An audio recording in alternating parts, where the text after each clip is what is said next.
Du haut de ses 4 milliards d'années d'existence, la Terre héberge l'homme depuis environ 200 000 ans. À échelle humaine, nous n'avons que quelques jours d'existence face à une mère nature millénaire.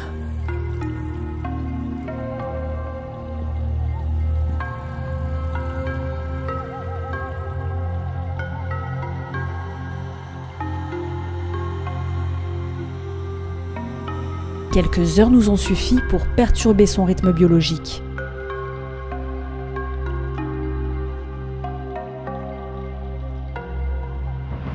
Déforestation, agriculture intensive, surpêche, urbanisation, pollution, exploitation massive des ressources, l'ensemble des environnements terrestres et marins ont déjà été altérés par l'activité humaine. Pas moins d'1 million d'espèces sont aujourd'hui menacées d'extinction et près d'un tiers de la biodiversité d'ici à 2070.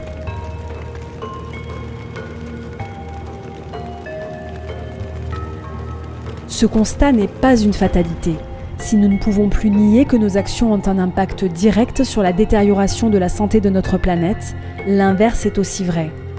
Le changement des habitudes de vie et de consommation devra être mondial, mais aussi local, selon un rapport de l'Observatoire national sur les effets du réchauffement climatique daté de 2009. Dans la lutte contre le réchauffement climatique, les villes, qu'elles soient de grande ou de petite taille, jouent un rôle primordial.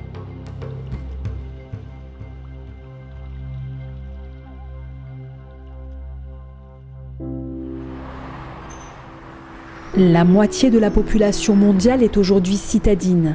Inondations, canicules et autres catastrophes naturelles sont une conséquence directe de la pollution issue des métropoles, de l'accroissement des espaces bâtis et de l'extension des réseaux routiers et ferroviaires. En 2100, Paris devrait connaître le même climat que celui de Cordoue en Espagne.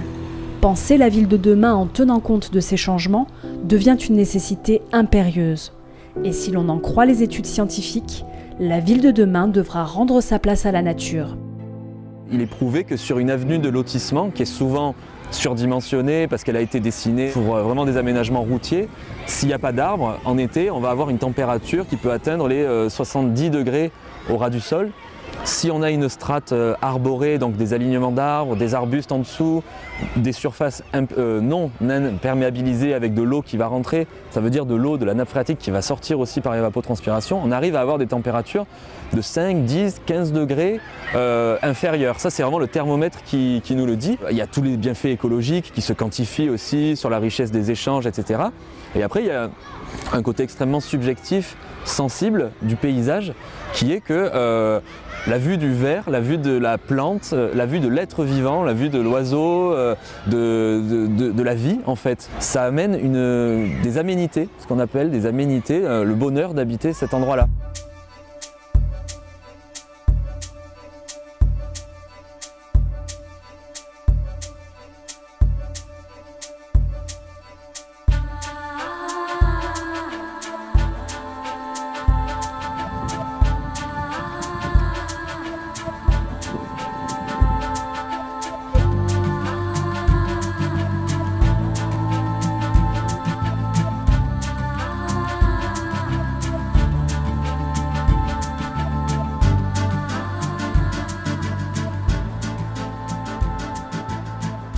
Au Canet des Morts, depuis 10 ans, on œuvre pour le retour de la nature en ville et une gestion du territoire respectueuse des principes de développement durable. Pour un territoire dont 60% du sol est occupé par des espaces naturels et 31% par des terres agricoles, il est impératif de mettre en œuvre une politique respectueuse de l'environnement. Éclairage public basse consommation, travaux de réfection des bâtiments communaux vers la transition énergétique, acquisition de véhicules électriques, pastoralisme urbain, développement des liaisons et coulées vertes pour favoriser les déplacements doux, action de sensibilisation auprès des publics scolaires, économie d'eau avec des bacs de récupération dans les jardinières et les jeux d'eau des parcs municipaux, ou encore gestion différenciée des espaces verts de la ville, permettant un entretien graduel selon la zone, sont autant d'actions mises en œuvre pour permettre à la nature de reprendre ses droits, tout en harmonisant son rapport à l'humain. En complément, en 2015 était établi un diagnostic du patrimoine arboré qui a permis une continuité des actions portées par la ville. Depuis 2010, on a planté, de mémoire, je crois que c'est 200 arbres dans le centre-ville et sur la Baudrague aussi, pour avoir un parcours couvert. Comme on est parti sur du développement durable, donc en fait on regarde tout, notamment la consommation d'eau. Donc nous on a beaucoup de plantes qui résistent au sec et beaucoup qui sont sous goutte à goutte, ce qui permet d'économiser de l'eau. Et tous les massifs et toutes les plantations, elles sont paillées. Et quand tu es en zéro phyto, comme on sait avec les insectes auxiliaires, tout ça, il faut déjà les apprendre. Il faut les connaître, les voir sur les plantes, il faut observer en fait. C'est assez facile, mais ça donne plus de travail, donc il a fallu réorganiser la façon de travailler. C'est ce qui a induit la gestion différenciée. Et en même temps, maintenant, on s'est aperçu qu'il y a pas mal de maisons charbonnières qui viennent. Et elle, c'est une des seules espèces d'oiseaux qui mangent les chenilles processionnaires. Donc c'est pour ça que dans le parc, on a installé des nichoirs. On les a vus cet hiver là, sur le cerf qui est derrière, attaquer les nids de chenilles pour dévorer les chenilles. Et là, si tu as le malheur de mettre des produits chimiques, ben, tu n'as plus rien du tout. Tu n'as plus de chenilles, mais il n'y aura plus d'oiseaux non plus. Un travail de longue haleine qui commence à porter ses fruits. Des espèces protégées font leur apparition dans les espaces verts de la ville. Des hiboux petits ducscopes ont par exemple trouvé refuge dans le parc Pellegrin. En 3 ans, la ville obtient 4 labels à connotation environnementale. Territoire engagé pour la nature, une COP d'avance, ville nature et ville fleurie. En 2019, elle signe la charte d'engagement régional Sud Zéro Déchet Plastique et une convention avec la Ligue pour la protection des oiseaux afin de labelliser des espaces communaux en refuge LPO. Le retour de la nature en ville devient pour la nouvelle mandature municipale l'ambition des 6 prochaines années. Sur la réintroduction de la nature en ville, c'est fondamental parce que là où l'homme, pendant au moins les 5 derniers siècles, a pris le pas sur la nature, remettre la nature en ville, c'est remettre la nature en place, c'est-à-dire que c'est la nature qui existe et c'est l'homme qui s'intègre. Donc c'est ce projet phare de retour de la nature en ville, il est l'élément clé, comme vous le rappelez, de ce qui s'est passé avant, mais des 6 années à venir, avec effectivement un programme de plantation d'arbres en quantité très importante, avec ces forêts mini-poches, cette lutte contre le réchauffement climatique en centre-ville, à travers la lutte contre l'imperméabilisation, des ombrages effectivement plus importants, une circulation plus piétonne, vélo. Donc on va travailler à tout ça pour qu'il y ait ce bien vivre en pleine nature, un peu comme l'espace dans lequel on est là. Comme l'a démontré l'éducation, on peut faire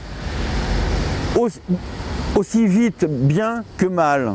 Il faut juste bien orienter. Les enfants, quand on leur a montré comment éviter le gaspillage dans les cantines, c'est venu tout seul et aujourd'hui on est à peine à 10% de volume. Le premier pas, c'est le changement des habitudes, effectivement, quelles qu'elles soient. Ça, c'est difficile d'en changer. Mais surtout, ce contre quoi il faut se battre, c'est qu'on entend beaucoup trop souvent dire que l'écologie est punitive, que l'écologie va nous faire régresser. C'est faux, c'est archi faux. L'écologie telle que je viens de la développer va au contraire être productrice de richesses et d'emplois. Simplement, ce sera de l'or vert. C'est-à-dire que ça ne va pas être au profit des grands bétonneurs ou des pollueurs des océans. Donc c'est ça aussi dont il faut être convaincu, c'est que l'écologie moderne apportera des solutions, des emplois et de la richesse. Une ville intègre une multiplicité de parties prenantes et de partenaires. Le conseil municipal et les agents de la fonction publique, bien sûr, mais aussi la communauté de communes, labellisée économie circulaire par l'Agence de la transition écologique et lauréate de l'appel à projet gouvernemental Zéro déchet, zéro gaspillage. Les entreprises du territoire, les écoles, les agriculteurs et producteurs locaux, sans oublier le citoyen lui-même. Tous peuvent œuvrer à leur niveau en faveur du développement durable et du retour de la nature en ville. Ça coûtait 10 000 €, mais avec toutes les aides qu'on a pu avoir, finalement ça coûtait 6 500 €. On a eu un crédit à taux zéro pour ça. Et surtout, on a gagné un peu plus de 50 € par mois sur notre consommation EDF, donc c'est quand même conséquent. Et le fait d'avoir sauté le pas pour les panneaux solaires, derrière, on a sauté le pas pour une voiture électrique. Donc, on a de nouveau investi. Après, on a sauté un pas pour acheter une moto électrique. Mon mari roule énormément, il fait 100 km par jour. En 2 ans, on a fait une économie quand même de quasiment 6 000 €. Et donc, à la base, ça coûtait 300 € de gasoil pour aller travailler. Et là, on est passé à 20 € de consommation EDF quand on a besoin, par exemple, de la recharger la nuit. Pour tout ce qui est mis en place, on a tout notre espace de tri qui est hyper complet. On est un camping pilote. Donc on a créé un partenariat avec la communauté de communes. Et donc en fait, à chaque fois que les clients viennent, on leur donne des sacs de tri pour qu'ils puissent mettre, c'est tellement simple, ils mettent tout dans le compost et après dans tout ce qui est recyclage. Donc ils repartent avec vraiment une mini poubelle à mettre en ordure ménagère uniquement pour ce qui reste, il ne reste pas grand-chose. Par an, c'est 10 tonnes de moins qui sont enfouies parce qu'on les garde en compost, qu'après on remet en pleine terre. Et les poules qui nous donnent des bons œufs et puis qui permettent de prendre une petite partie du compost. Tout ce qui est panneaux d'affichage dans les sanitaires avec économie d'eau, etc. On met des robinets poussoirs pour éviter que l'eau reste. Toute l'année, nous on roule en voiture électrique. Et on a mis en place une voiture électrique décapotable qu'on met en location ou en prêt suivant les personnes s'ils sont en camping-car, qui ont besoin d'aller faire des petites courses au village, on leur prête la voiture électrique. En fait, il y a une très grande parcelle. Cette grande parcelle va être divisée, alors pour l'instant, elle va être divisée en 4.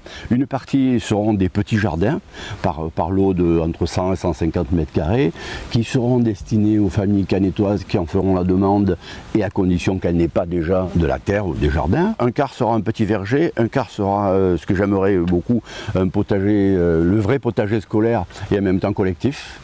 Et puis on laissera un quart en jachère parce qu'il y a des chances qu'on ait besoin encore d'en refaire. Donc ça sera là pour ça. C'est à la fois favoriser la nature et bien sûr la partager aux citoyens, aux écoles, aux enfants qui vont redécouvrir ce lien avec la nature et apprendre toute une culture du vivant qui malheureusement ces dernières années qui s'était petit à petit un peu oublié. Lorsque vous voyez une graine, vous la semez et de cette graine vous aboutissez à un résultat que vous souhaitez, c'est-à-dire ça peut être la tomate, ça peut être le melon, ça peut être n'importe quoi, mais par une petite graine qu'on va emmener dès sa germination à terme. Ça, je crois que c'est la plus grosse passion qu'on puisse avoir dans notre domaine. Chaque année, de tout temps, je n'ai jamais mangé ma première tomate, je n'ai jamais mangé mon premier melon, je n'ai jamais mangé mon premier fruit, je l'ai toujours donné aux enfants ou aux autres ou à quelqu'un d'autre, mais c'était mon plaisir d'arriver à aboutir à ce final. L'agriculture doit être menée comme on mène à la médecine, c'est-à-dire on devrait être les docteurs de l'agriculture. C'est mon point de vue. Quand on a compris ça, je pense qu'on a compris pas mal de choses. Il n'y a pas de spectateur des paysages, il n'y a pas de posture de spectateur de la nature en ville, ou en tout cas si elle existe, il faut la quitter, parce que c'est vraiment quelque chose dont tout le monde doit se saisir, du plus haut décideur politique jusqu'au simple habitant entre guillemets, mais qui n'est pas du tout simple parce qu'on est un acteur de l'endroit où on habite. Bien sûr qu'on est en droit d'attendre que les politiques agissent pour améliorer la qualité de vie des habitants et des personnes qui habitent en France et dans les collectivités. Mais on ne peut pas tout attendre des politiques. En fait, il faut que chaque personne fasse sa part, il faut que les politiques fassent leur part, il faut que les industriels fassent leur part et il faut que les gens fassent leur part. Ça ne marchera pas si un des acteurs ne fait pas sa part. Quels que soient les moyens, on peut agir. On n'a pas besoin d'être très riche pour économiser l'eau. On peut intervenir sur le tri des déchets. On peut intervenir à l'échelle individuelle pour ne pas polluer la planète, en rajouter. Donc je pense que l'action, puis on peut aussi travailler ne serait-ce que par la transmission de la connaissance. Si déjà soi-même on est convaincu qu'il faut que chacun agisse, eh bien il faut faire école. Et ça c'est à la portée de tout le monde. Et j'ai besoin de tout le monde.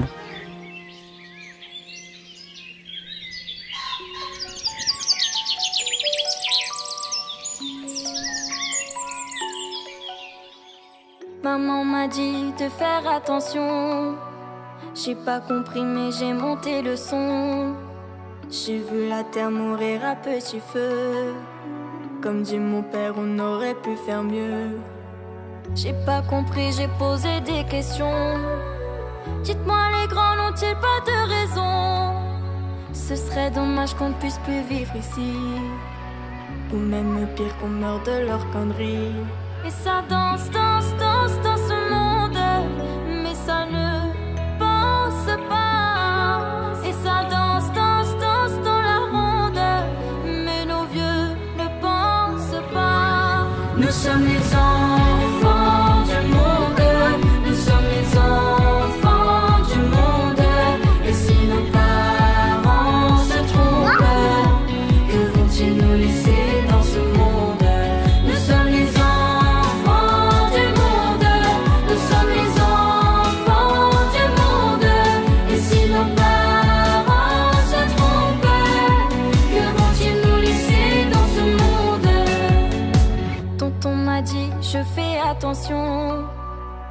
Tu devrais faire pareil mon garçon.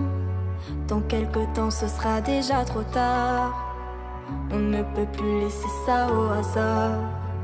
J'ai pris ma feuille et fait quelques brouillons avant de vous écrire cette chanson. La vérité sort de la bouche des enfants. Donnez-nous le droit de devenir grands. Et ça danse, danse, danse dans ce monde. Mais ça ne pense pas. Et ça danse, danse, danse dans la ronde. Mais nos vieux ne pensent pas. Nous sommes les enfants du monde. Nous sommes les enfants du monde.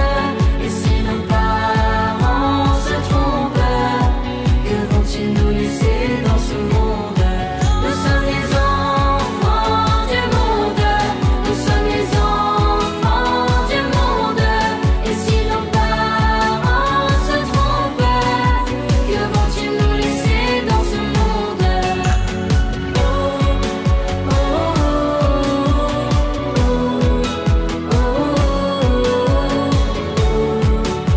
oh, que vont-ils nous laisser dans ce monde?